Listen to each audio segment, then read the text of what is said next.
अस्थि संहारक। तो अस्थि संहारक ये नाम थोड़ा डिफिकल्ट है एक्चुअली, ये संस्कृत का नाम है और इसको हम हिंदी में हड़जोड़ भी कहते हैं। तो इसके मतलब इसका जो नाम याद रखना अगर आपको नहीं होता है तो आप हड़जोड़ भी बोल सकते हो। तो अस्थि संहारक का मीनिंग क्या है ये मैं आपको पहले बताऊंगी। तो इसका मीनिंग संस्कृत में ये बताया है कि अस्थि भग्नम रोगम संहारयति, मतलब अस्थि भग्न ये जो रोग है उसका संहार करने वाला अस्थि संहारक होता है, इसलिए इसका नाम ये है संस्कृत में। और ये वैसा ही काम करता है कि अस्थि के जो भी विकार है उसमें ये बहुत अच्छे से काम करता है।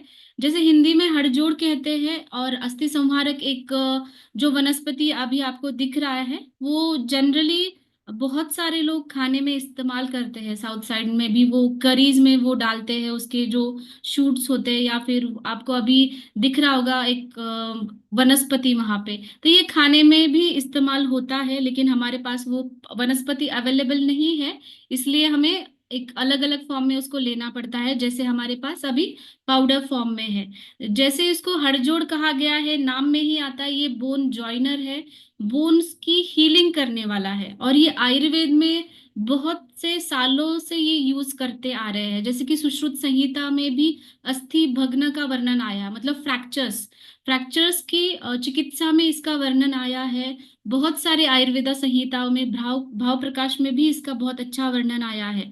तो इसका जो लैटिन नेम है वो सिसिस क्वाड्रेंगुलारिस है, वो जो दिखता है वो उसकी वजह से इसका नाम ऐसा हुआ है।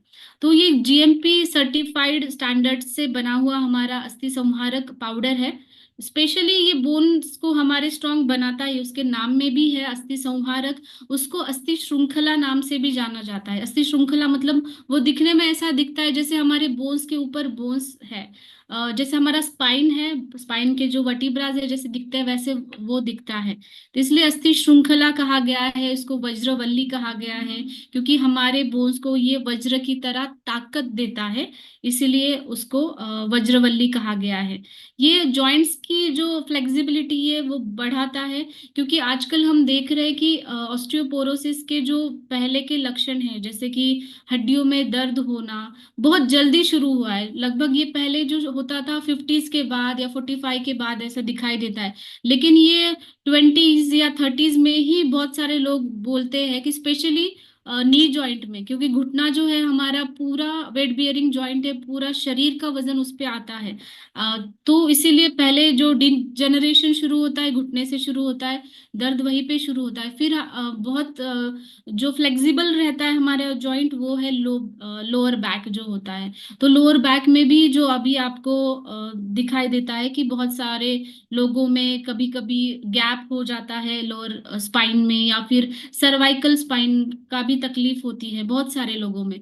तो ये डीजनरेशन जब होता है ना उसके जो सिम्टम्स हमें दिखते हैं, लेकिन अगर हमने पहले से ही ये सारी चीजें प्रिकॉशन ली और एज अ प्रिवेंशन हम इसको डेली कंज्यूम करने लगे, तो हमें जो भी डीजनरेशन आगे होने वाला है वो कम होगा। क्योंकि आजकल ऐसा कोई भी नहीं है कि जिसको थोड़ा भी मतलब वॉक करने की ज्यादा आदत नहीं है, एक्सरसाइजेस की आदत नहीं है, सिडेंट्री लाइफस्टाइल इतनी बढ़ गई है, एक जगह पे बैठ के, या फिर आप ट्रैवलिंग भी बहुत ज्यादा करते हैं, उसकी वजह से ज्यादा थकान सी महसूस होती है। तो अगर आपके बोन्स पे इफेक्ट हो गया तो आपके मसल्स भी उससे अफेक्ट करते हैं, और मस्कुलर पेन भी बढ़ता है। जैसे अस्थि संहारक में कैल्शियम आयंस पाए गए हैं, जिसकी वजह से जो भी हम कैल्शियम इंटेक कर रहे हैं तो उसका एब्सॉर्प्शन बहुत अच्छे से होता है। और जिनके भी बोन्स जो पोरस हो गए, मतलब खोखले हो गए हैं, जिसको ऑस्टियोपोरोसिस नाम से जाना जाता है, उनको भी वो जो डीजनरेशन है वो पोरोसिटी है कम करने में अस्थि श्रृंखला बहुत मदद करता है। साथ ही में ये शोथनाशक है, मतलब इस सूजन कहीं पे है आपको तो वो भी ये कम करता है, और जहाँ पे भी दर्द हो रहा है वो दर्द भी कम करने में सहायकारी है।